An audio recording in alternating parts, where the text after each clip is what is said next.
Do you ever wake up and think to yourself, I am the problem? Every day. Yeah. Anti-Hero by Taylor Swift came out, and I was like, I don't need to go to therapy I'm the now. problem, it's me. And then whenever it's stuck in my head, I'm like, I can't tell if the song is stuck in my head or if my brain is trying to tell me something. It's just a very specific, intrusive thought. Yeah. I don't. I mean, I am just a living red flag, I would say. I feel like I would say you're a yellow flag. A firm yellow. Yeah, that's true. I'm like a red flag if there ever was one. Yeah. I don't think there is a concept. single element of my personality that is not a red flag. There's probably at least one. Like you like Tangled. I like human rights. Yeah, she likes. That's a green flag. Human rights are pog. I'll say it. I'll be the brave one here. I'll be the controversial. Yeah, I don't know, this is a controversial take, guys. Human rights matter. Pog. They're important. They should exist. And we have not according to our Supreme Court. Yeah, but I mean, come on. That's an unreasonable expectation. The people in charge of making our laws, making good decisions that promote the rights of the people living under their government. That's a lot to ask for them to do their job. I mean, not lie and say that they're going to not do something, and then 3.5 months later do that exact thing that they said that they weren't ever going to do. I think what really matters more than the opinion of the people is the opinion of Mark Zuckerberg. I think he's got a lot of bright ideas. I mean, the hair is pretty goofy, I think. He's a little weird skin condition sometimes. Why does he look like that, bro? I mean, I haven't talked to him about a skin regimen, so I can't say. I'm sure that it's a calculated move to make himself seem more approachable in public comfort. I do not understand how you can be that rich and that ugly. Yeah.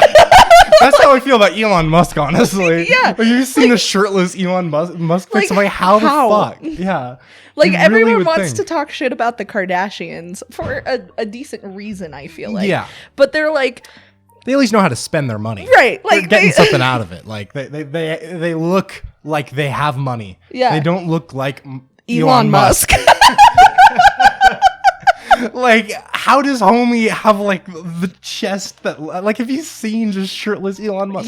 I do not spend my time Googling shirtless billionaires. I'm just on Twitter, so that's my excuse.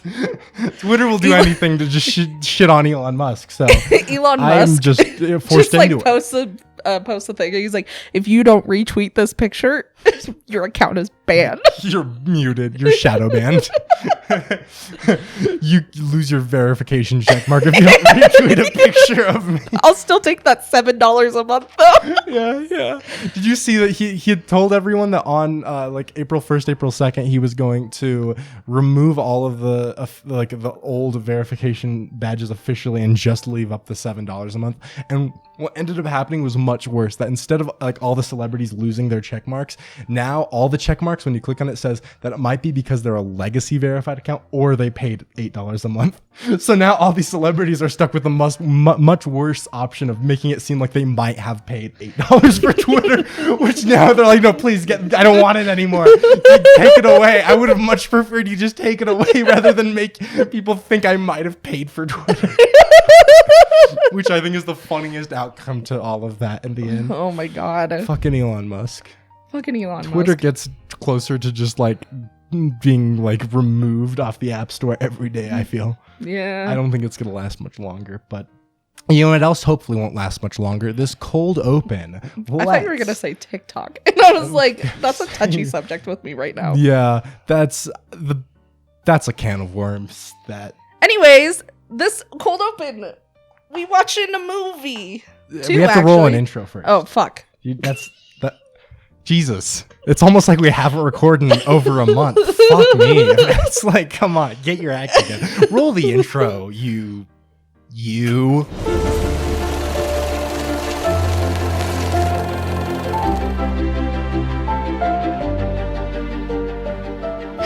everybody, and welcome back to the Cynical Cinephiles podcast. I am your host, Caitlin. Oh, I'm here too. Caleb, the other host of the yeah, I'm here. Am I supposed to say more? Is that I quit. I the just most find awkward podcast we've ever recorded, and we recorded Enola Holmes. No one has seen Enola Holmes, Caitlin. You can't keep referencing this podcast. That's an exclusively no one's seen episode. Anyways, welcome back. In this podcast, we talk about movies. We take turns who picks the movies, and this week was my pick. And she had picked Evil Dead. Evil Dead. And Evil Dead 2. I would like to be clear, I only picked the first Evil Dead. And then Caleb was like, here's the thing, though. Evil Dead We're 2. going to watch both of them. And I was like... Yeah, pretty much. Doesn't that necessarily count as your pick then? No. And he said, no, fuck you. Get out of my house. Why are you currently talking to me at 3 a.m.? I'm still in bed at the time, mind you. Yeah, it was a very weird dynamic. I don't think was. she has a key currently. So I don't. I actually Edward Cullen styled climb in through your window at night just to watch you sleep. That makes sense. I would too. I recently got diagnosed with insomnia as well. And so I just have failed to sleep for the last roughly 6 months. I feel that. And so I am existing exclusively off of chia seeds and Monster energy drink.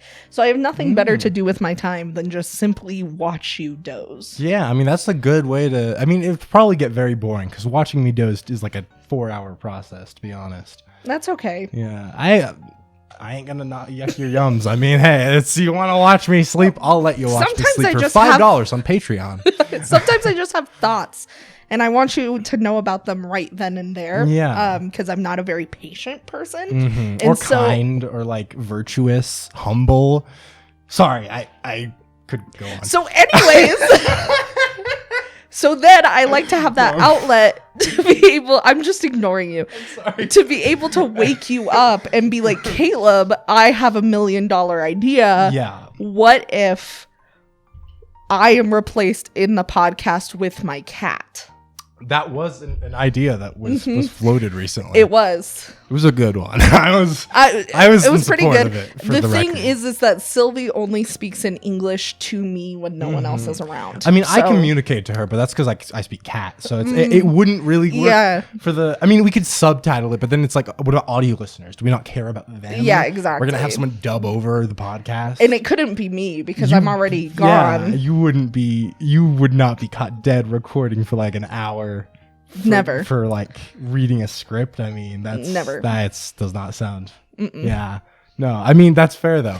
But no, Evil Dead, it's really funny because at the end of last episode, I like complained a bunch about how Evil Dead 2 is like the actually good one and we should just be watching Evil Dead 2. And I maniacally worked everything out so we could watch Evil Dead 2. Yeah. We watched Evil Dead together and then we just didn't record the episode after, and we just like a few days pass and more time passes and I'm like, well, it's been a while since we've seen it. I mean, isn't it better if we like watch Evil Dead 2 and then immediately record the episode so it's like fresh in our minds, and then we can do two of them together? There's more to talk about, juicier content, right? You don't have a choice. That was basically how that conversation went. Basically. And then I texted Caleb today while I was at work and I was like, hey, just so you know, like time kind of fell away from me. I haven't watched it yet. And Caleb was like, fuck you. Go home, watch the movie. We'll record later. And we'll record later. So that's kind of how... I didn't take notes. Neither did I. But that's because there was only one quote of the movie that we all know is going to be the quote of the movie. And I think that there's only like one iconic quote from Evil Dead just in general. And if we didn't pick that, I think we'd be heretics. I'll say it now. Let's do it early. Quote of the movie early. It's groovy. Obviously. The groovy line. Okay. I think that deserves the win. Groovy. Easily. Groovy. Yeah, that's a good one. Yeah. All right. Quote of the movie. Roll it early. That's right. We're doing it weird today. Boom. Groovy. It's been rolled. Yeah, we're edgy. We haven't even given the synopsis. Yeah, but you got the quote of the movie, and you probably knew that more than the movie itself. Yeah, that's true. You're an average American person. That's true. Yes, but So, would you like to synopsize Evil Dead and Evil Dead 2? right, I forgot that was my duty because it's you picked and I, of course. So it's funny because Evil Dead 2 actually summarizes Evil Dead 1 and kind of retcons it within the first like 5 minutes. So it's very easy to cover that. In the original canon of Evil Dead 1, it's a group of 4 people. They hit up a cabin. The Woods want to kill them and do. Basically, the Woods can kind of like come alive in different ways. There's lots of supernatural stuff. They kind of possess some of the people at the cabin. They turn them into deadites or whatever. And then these deadites try to kill the alive ones. And it's just like these zombie-ish, possessed-ish creatures trying to kill the humans still there. And these 4 kids end up becoming one kid. That one kid's name is Ash. Ash, played by Bruce Campbell, the iconic one, the chainsaw one, but not in the first movie. That's an origin to his origin. And basically, it leads all through the movies, just setting up how he got everyone in his life dead and how he was left abandoned at this cabin. Evil Dead 2 then follows up by retconning the entire first movie and saying that 2 of those people he was with weren't ever there. It was just him and his girlfriend. Do you remember those other 2? No, you don't. They didn't exist. That's the new canon. And they also recast her. And then they recast her. They get rid of the other 2, and they just, that's cool. Don't know why, but and it literally summarizes the entire first movie in 5 minutes. In 5 minutes, which honestly, peak. Yeah, that's peak cinema. That's why you don't need to watch the first movie. You can just watch the second movie, and he covers it. I kind of agree. Yeah, no, like literally no reason, especially because the second movie is just such a different tone. The second movie's a lot campier, and basically most of the second movie is just Ash going insane. Yeah. That's like to synopsize it. He goes insane. He laughs at himself. Every piece of furniture comes alive and laughs at him.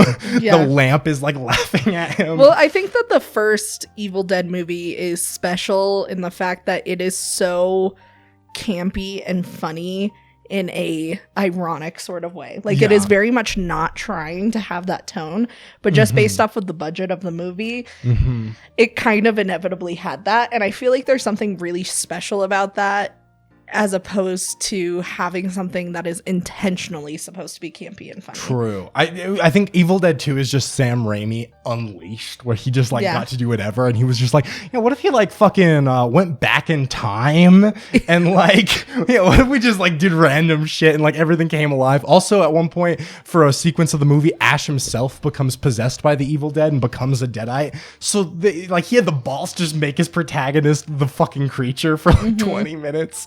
And then all these new people come, and their parents, or this girl's parents, had lived in this house, and then they see Ash and they don't see their parents, and they're like, so this guy's fucking insane, he killed our parents. And it's just nonsense happening. And then he finds in the book a picture of himself from 1300 AD, and he's like, oh, I have a chainsaw for a hand, because he also cuts off his hand at one point, replaces it with a chainsaw, and goes back in time. That was a very, spoiler-filled synopsis, but I don't really give a fuck. So the movie came out in the 80s. Yeah, that's kind of your own fucking fault at this point. And I feel like it's so much funnier just explaining the fact that he goes back in time at the end of the movie, because it just ends with him just going back in time and then shooting a thing, and then all these knights just surround him and start praising him, and he's like, no. Yeah, it's literally Ash doesn't get a fucking break for 3 movies. It's just Ash has the worst day of his life. It just keeps getting worse and worse. Yeah. And I also, jumping out of the synopsis now, one thing I wanted to note watching Evil Dead 2 is I just love just how upset he is when his hand gets possessed. He's had to kill his girlfriend. He has to do that. And he's so distraught. He's like, not the hair. He's a broken man at this point. He's like, not the, please, just give me back my hand, please. The subtitles that I had on literally had in parentheses pleading desperately. It was coming from the guy who just decapitated his girlfriend. Yeah. Like, and it's just like, not the hand though, anything but my hand. That's all I need. And then it's like a little mouse, and he has to like try to shoot the mouse hand as it like taunts him and like flips him off. And it's just this like slapstick sequence for 5 minutes of him trying to like shoot his fucking hand. and then when he finally does, it then erupts in a volcano of fucking like water blood. Oh my god, yes. And I think that's a perfect example of just the practical effects just being glorious in both of these. Yep. To a higher extent in Evil Dead 2, I think, because they had a bigger budget, of course. But like, god, just practically speaking. Yeah, I'm really obsessed with the claymation element of it. I think that that's such a cool thing. It was my favorite part of Evil Dead 1. Yeah. And then in Evil Dead 2, it was fantastic. Yeah, it's just that goofy sequence with his girlfriend just like coming out and playing with her head. And it's just like very... Doing ballet. Yeah. The camp works with it too, using the stop motion claymation. Yes. And just, oh my god, It's really terrific. good. And then the ending set piece of Evil Dead 2 as well, with like the giant face and like the tree hands and like, it's all just practically done. And it's beautiful. It's so beautiful. And even in the first one with like their lower budget, certain just gory shots, like when the pencil gets stabbed into the foot, I feel like that's so visceral and like intense. Yeah, it makes you go, "Ugh." Yeah, and I think that's super, super impressive too. Like, it's just because I think that the first movie only had a budget of $500,000, and that was like the max budget that they had for that. And that was after they had made a proof of concept short film for like $0. And even then, I'm pretty sure that $500,000 budget largely comes from marketing as well. So most of that wasn't even like to actually work on the movie. Wow. It's just incredible work. And I think that's what I appreciate about the first Evil Dead, is just that it's like you can very clearly tell it's like the passion that these filmmakers were doing just on set, putting their all into just creating these set pieces with just not just money that they're throwing at the screen, they're throwing passion onto the screen. And I love that about it. You can see this craft on display. You can see how much they put into the effects and the camera work, and Sam Raimi just having fun. And it's infectious. It is infectious.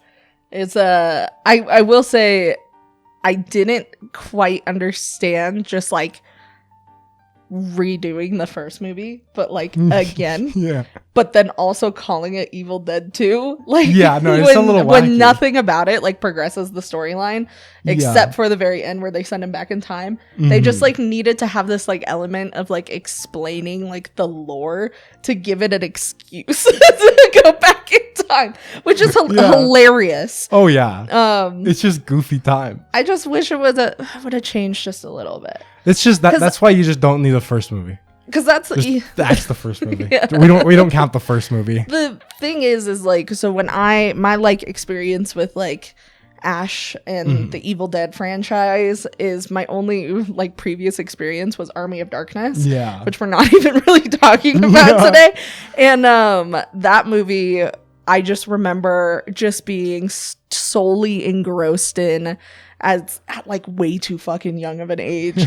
And I'm just like watching this like roll over me of just this crazy shit. It's so absurd and it's so funny. And it was like my version of like Monty Python. You know what I mean? Yeah. No, honestly. And so kind of seeing where it came from, like, I feel like because I didn't watch it as a child, it doesn't quite have that like nostalgic factor for me, quite like Army of Darkness does.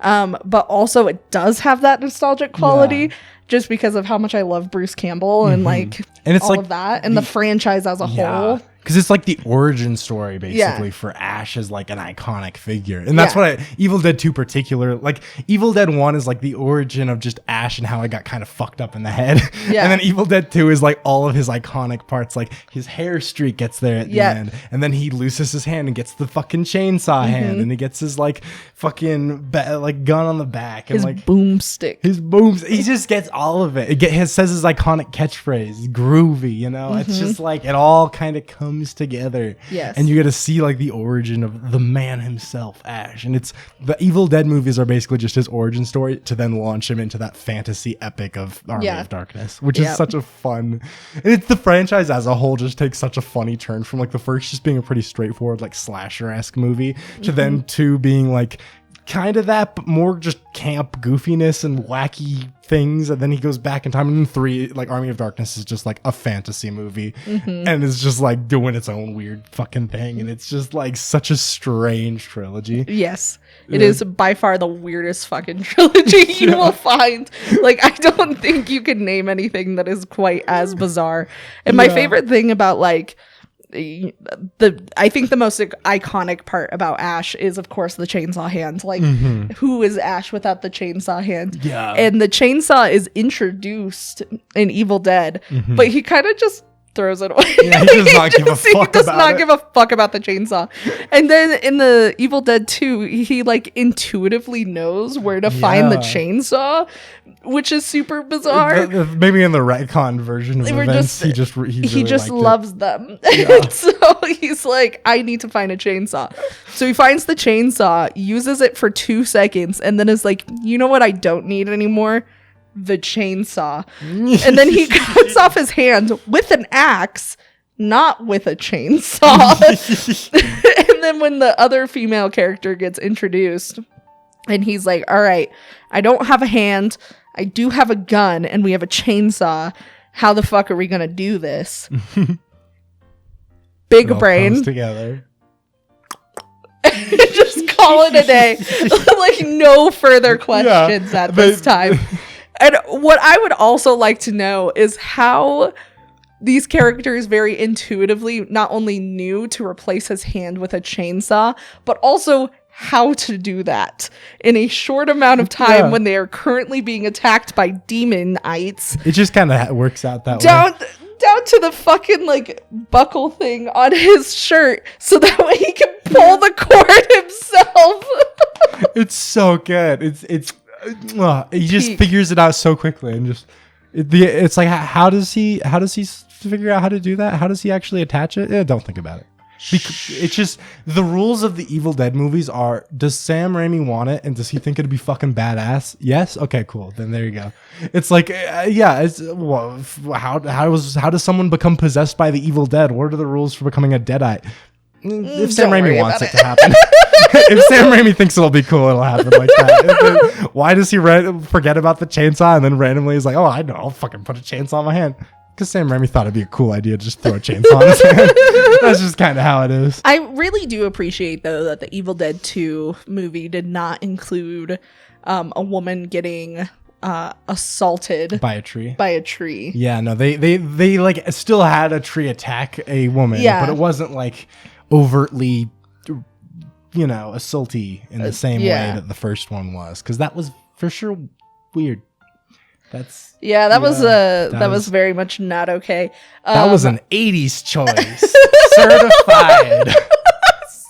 Certified 80s. I also like how Ash, every single scene, pulls what I lovingly refer to as a lighthouse, which is where, if you guys will remember, I was peeved when we watched The Lighthouse because Robert Pattinson's character gets dumped in buckets of blood, and then the very next scene, there's like stylistic little, like, it doesn't look like he wiped it off. He just went from being actually covered in blood to having almost no blood on him.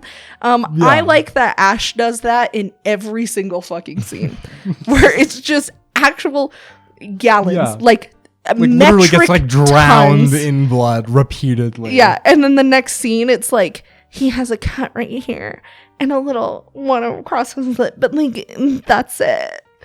Clothes dry. I mean, it's not like the movie cares that much about continuity when it just retconned 2 full characters from the first movie. It did. It was literally just like, you remember how there was 4 of them? There was 2 of them. Yeah, fuck you. Yeah, for those other 2 guys. I guess they're just like, we don't want 2 random, like, extra monsters in the house. That's too much to think about. Yeah, I mean, it would be ridiculous if Ash defeated all 4 of them. Yeah, I mean, he's not that cool, all right? He doesn't have a chainsaw hand yet. You're gonna tell me he defeated like 3 of them with regular hands, like human hands? That is like the most alien sounding you've ever said. You're like with two human hands, like these flesh, like little, which I dogs. also have. Yeah, the ones that I mean, I don't. I have like little crinkly, like I literally do. I do not have a normal hand. This is not me putting on a show. In case someone thinks I'm like being like ableist or something, you're being ableist if you accuse me of that. This is my hand. It's just crumpled. Debut of crumpled hand officially. Stop making me sound like an asshole. I want to make you sound like an asshole. That's my purpose on this earth. That I was sent. That's true. I was sent from a planet to make you feel like an asshole. You succeed every day. I try. Oh God, yeah. It's. So I think now we get into feminism. Because that's gonna turn out well. These movies are 80s movies. Yeah, they're women weren't invented yet. Yeah. Well, women were invented. They just didn't give us they just weren't portrayed well ever in media. Which is so much different than now. Yeah. Well, I mean, at least we definitely. At least we got female Ghostbusters. That was a win for women. That was a big one. Oh, Women's suffrage. I'm an ally. Absolutely. Being able to divorce your spouse, having your own bank account. Female Ghostbusters. It's interesting because it's like the era of the like slasher horror films, just the way in which women were portrayed, and like they wanted to have this like sexuality to it because they were like they needed that pull for R-rated movies, I guess. And it's interesting looking at it back with that in mind, and you're like they would literally, women were almost used as marketing tools like during this era where it was just like you're going to see it, and because it's a mature movie, it's like expected that you're going to be seeing some like a little nip, a little nip. Like then Evil Dead 1 I think is worse with it. Evil Dead 2 still, though, it's like at the beginning of the movie, Ash's girlfriend's like shirt is like cut in such a bizarre way. Yeah, just a way to just highlight that she has booba, and it's just like it's just okay. Yeah. That's Evil Dead 1 was choice. way worse. Mm-hmm. Yeah, because while she was getting assaulted by the tree, it was just full boob came out. yeah, and it was quite literally like penetrating, and it was going full on, and there was many other sequences in that movie that were very just weird with women portrayals. And I will say I think Evil Dead 2 does make a lot of strides in that regard, where like I think the primary female character of Evil Dead 2 is a lot more competent, and I don't think she, to my knowledge, she's not ever sexualized herself, right? The main one who like lasts to, no. I mean, I think she's very, like, she's probably like, her and Ash are like equally competent, I would say, and like the way that she goes out is just trying to close the rift, and it's not exploitative like all of the other women's deaths are in the movies. And I think her character is like the one that I can be like, okay, that was a good step comparatively. But everyone else, there's not much to say outside of they are objects in the movie. There's two female characters. In the first one, there's 3 female characters. Is there? Yeah. Oh, yeah. So I guess there's 5 of them in total. I thought it was 4. Oopsies. And then it's because they're not characters. Yeah, they're not treated like characters. I mean, to be fair, I suppose most of the characters in the first one, even the male dude, isn't really much of a character. Even Ash is not nearly as established as he is in the second one. So, because that's just not the focus, I suppose. But still, they definitely excessively. They definitely write Ash for the male gaze in the second movie, where it's like his like shirt keeps getting torn, and it's just becoming progressively more torn. Yeah, but like only where you can see his bicep. It's definitely written for the male gaze. And I also like the scenes where like both female characters just like hide behind Ash. They're like, "Hey, stranger." Yeah. It's almost like Bruce Campbell and Sam Raimi teamed up and to make this movie, and they were like co-partners, and he wanted to put himself in a flattering position, mayhaps. It worked. Which, hey, I mean, fair enough. Listen, if I was starring in a movie that my BFF, my bestie for the restie, was directing, I would definitely insist on being like the fucking badass lead. I want the dumbest death possible. I can anytime I work on a script that I have a chance of appearing in as an actor, I'm just like, let me have the worst character. I want to play the worst one. I want to be the worst one. And I want to like be the butt of the joke, and just like everyone makes fun of me. I want to die second to last. I want to be the emotional death. Yeah. I don't think I'm like final girl like material, but I do feel like I'm like tearjerker material. I'm like third, fourth to the last death, where I'm like there long enough to like make an impact, and then the death itself is like a joke and just comes out of nowhere, and you're like, what the Cedric fuck? Diggory? That's me, baby. Iconic role. Yeah, no, I mean, it is also funny with the Evil Dead movies, now that I think about it, how it's like, I think we had talked about this as well, Ash is like the final girl of the movie. Yeah. Where it is a funny just subversion, given just how all slashers around that, like every slasher has the final girl, and then Evil Dead just has Ash. It's just fucking Ash, who's traumatized more and more after every movie. Yeah, but somehow is alive because Sam Raimi was like, it'd be cooler if he you're was not alive. dead yet. Yeah, Ash literally, he just like, he gets possessed by the Evil Dead for like that 20-minute sequence. He's the monster, and then finally he just is like, what if I just like willed the Evil Dead to stop possessing me? Because I'm just built different. Like, Different. what are the rules of possession? Why is every other character, when they stop being possessed, they get repossessed immediately after? Because Sam Raimi thought it would be cooler if Ash was just like... Ash picked up his dead girlfriend's necklace, Caleb. And he's got the determination. And His determination stats power are of love. I mean... With the same ugly ass necklace. They changed the fucking actress. She does not matter, but god damn it, if they're gonna keep the necklace. That was an important lore piece. I mean, like because like there was a necklace, and you remember it, and it was the same one, because it's important to the. You know what? You're so right. Yeah.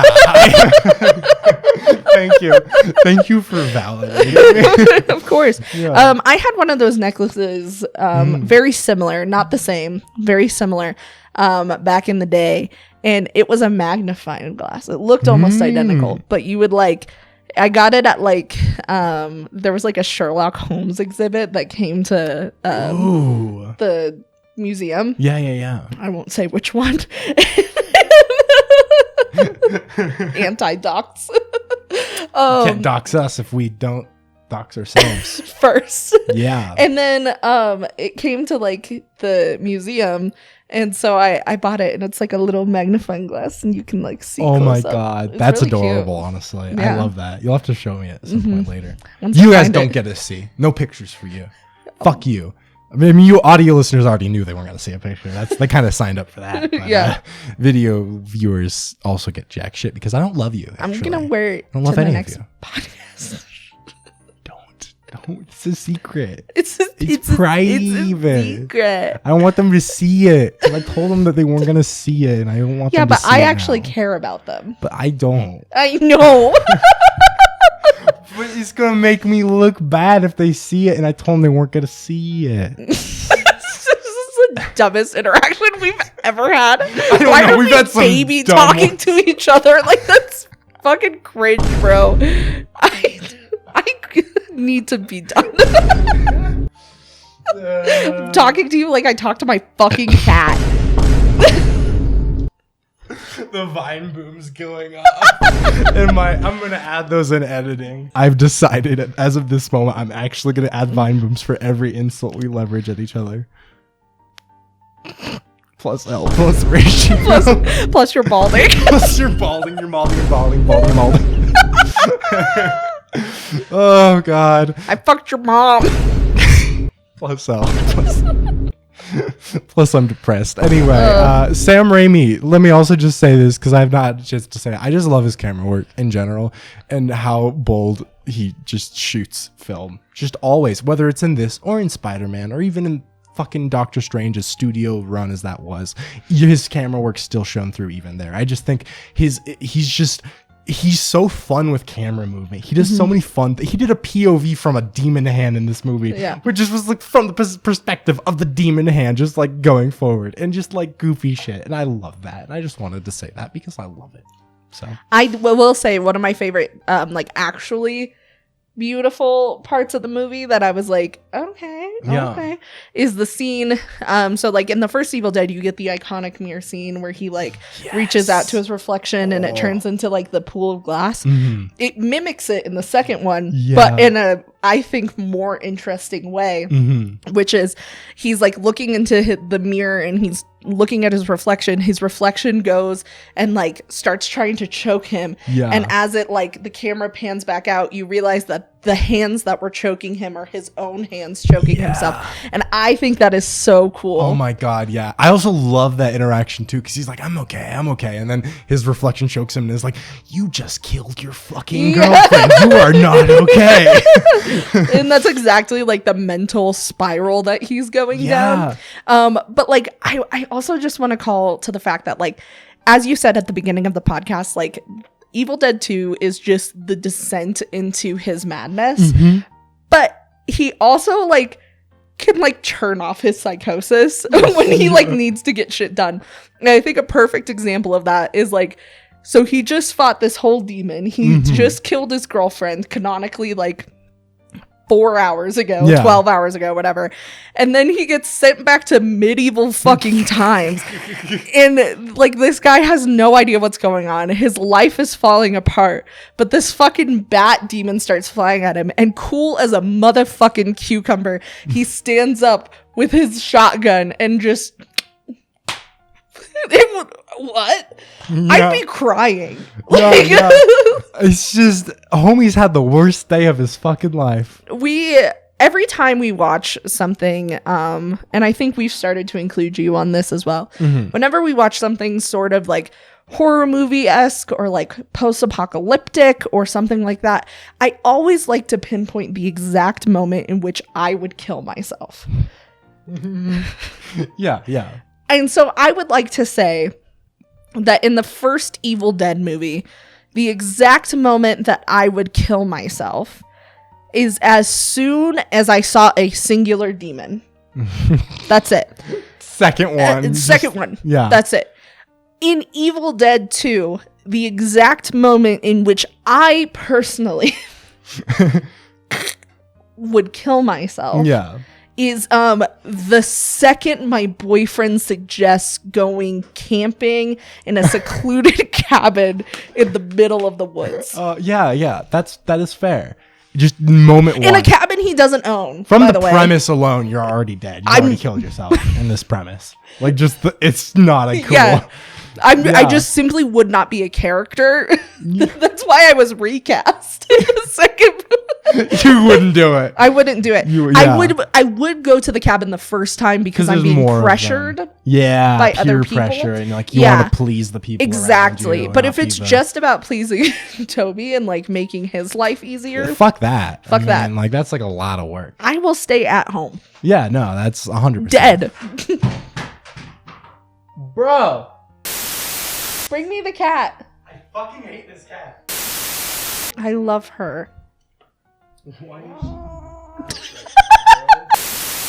I would like to domesticate bears. That's a bad take. We don't know what we were talking about just now. We don't know what we were talking about. We don't know what we were talking about. We don't. All I know is that I missed the cat. So I feel like we should start to wrap up. Yes. Rapping is a form of music and a way to get your gifts covered in beautiful ribbons. I will say for the record, to actually maybe, because I think one of the last things we were talking about was where you'd kill yourself in the Evil Dead Oh, movies. yeah. Yeah.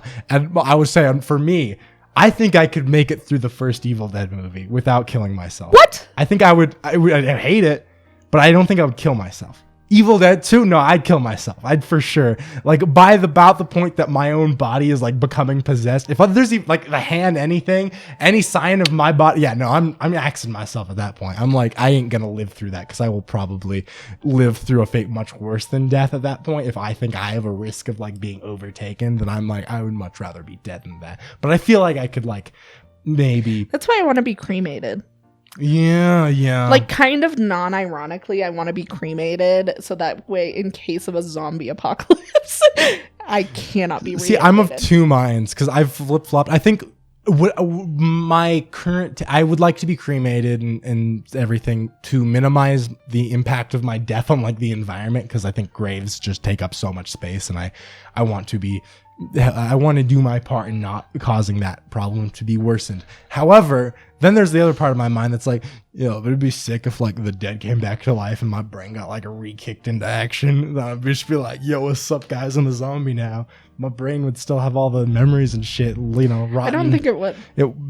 Maybe it happened soon after I died. Word? Yeah, like a day or two later, I'm like, shit, yo, what's up, dogs? If I'm back for round anyone two. caused a plague that resulted in a zombie virus, it would be you. Yeah, honestly, that's what I'm hoping for. Is there a way I can get like a stipulation in like my will where I like my body is kept intact for like approximately 2 months and then I'm cremated? You think that would be like a possible thing I could do?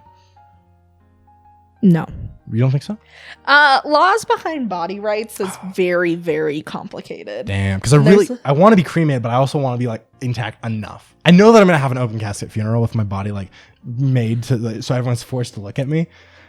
I've decided that because I want to make you guys feel emotional. You were assuming that you're gonna die before me. Yes, I will. Oh, okay. I obviously will. 100%. This body is not making it too much, like too late in life. It's an unfortunate. Live truth. fast, die young. I'm gonna die when I'm young. I didn't expect this to literally happen. It's but I'm gonna have an open casket funeral, so that's just preparation. Prepare yourself. I'm gonna have them spruce up my body though, so like I don't look dead. I look like alive. Can I be worse, what is it called? Like the executor of your will? Sure. Sweet. Yeah, I'll put that in. Can I also be your power of attorney? Sure. Sweet. Yeah. Why Pull not? the plug. No, wait. I've made a horrible mistake. I'm like, wait, how much is he leaving me? Pull the plug. Shit. They were like, I'll give you my books or something. Pull I'll give you the rights to the podcast. No. Okay. As if I don't already have the rights. You don't have the rights. It's all in my name. So fuck you. That's actually probably true. Yeah, that's right. We're ending the podcast. So we have 2 movies to actually score. Okay. Let's first start with Evil Dead. Not Evil Dead 1. I'll call it The Evil Dead because that is what it's called. What is your score for The Evil Dead? 5. I would say 6. Okay. Personally. So let's go for a 5.5 as the final score for The Evil Dead. And now, fuck that movie. Get that shit out of here. Evil Dead 2. Dawn of Dead. Or Dead by Dawn. Just Evil Dead 2, right? I think it's called Dead by Dawn. I'm just going to call it Evil Dead 2. Okay, word. What is your score for Evil Dead 2? 6.5. 9.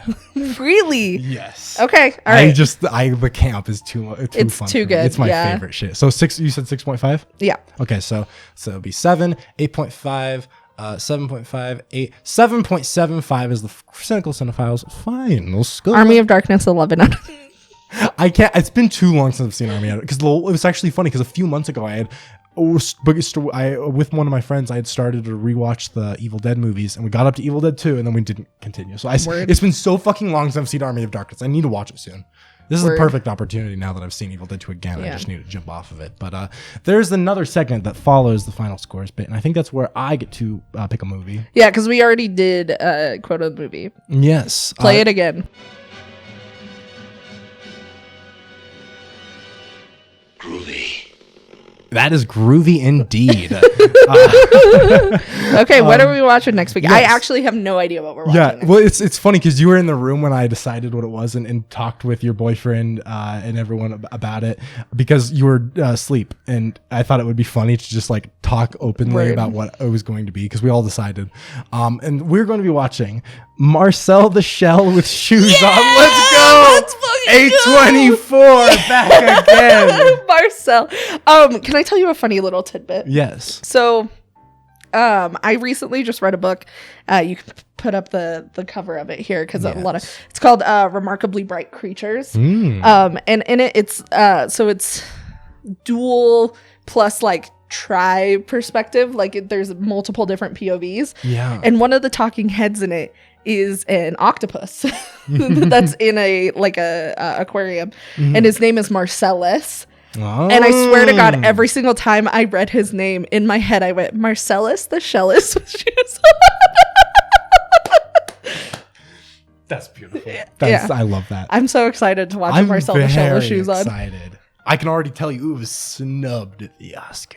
Word. Snubbed. But have you seen the interview with Brendan Fraser and Marcel the Shell with No! shoes on? It's so cute. I bet it is. I love it. They're both the cutest beings on this planet. It's like such a wholesome thing because it was before Brendan Fraser rightfully won Best Actor, by the way. That was one of the happiest moments of my life. I cried. Yeah, no, it was. I think I cried. teared up as well. Yeah. I was so happy. Because I didn't know. You actually watched the Oscars. I didn't. It was a great Oscars. Which we should make this like a thing next year where we watch the Oscars and we like. Yeah. Anyways, we'll talk about it. Yeah. But I was scrolling on the old TikTok-y. I just saw them announce like the whole thing, and I sat there and I just bawled my eyes out. Honestly, fair. I really wasn't thinking. I thought Austin Butler was gonna fucking get that. Oh my God, I'm so glad he didn't. Honestly, fuck Austin Butler. I say it proudly. Fuck Austin Butler. Any Austin Butler fans, get out of this fucking podcast. I just offended half our audience, but it's fine. I don't give a fuck. It's okay. His girlfriend's like 12. Yeah. Well, his girlfriend's like 20 something, but so like he used to date Vanessa Hudgens, and there's like a picture on the internet of Vanessa Hudgens meeting Austin Butler's new girlfriend, and she's like, Vanessa Hudgens was like 19 or whatever. Yeah. And it's like actually an 11-year-old girl. Like it's so gross. I'll show you the picture once we're done. It's so gross. Lovely. That's super cool. Yeah. Anyways, thank you so much for watching. Please remember to hit that like button. If you're an audio listener, then keep listening. Add us to your playlists or however. I don't know how audio things work. I don't know. We're I on need to go those to bed. as well. If you are watching visually, then you have the option of audio listening. So we're on Spotify, Apple Music, all those Take places. us with you everywhere. To yeah. the gym. To the car, to the moon, to the Starbucks bathroom while you cry, hoping that someone will just knock and ask if you're okay, if you're doing okay, if you'll ever be okay. But no one ever comes, and so you just listen to our voices as you sit there and cry. Any of those situations, really, I think are all equally valid situations in which you might listen to our voices. So if any of that sounds appealing to you, then go fuck yourself. Bye.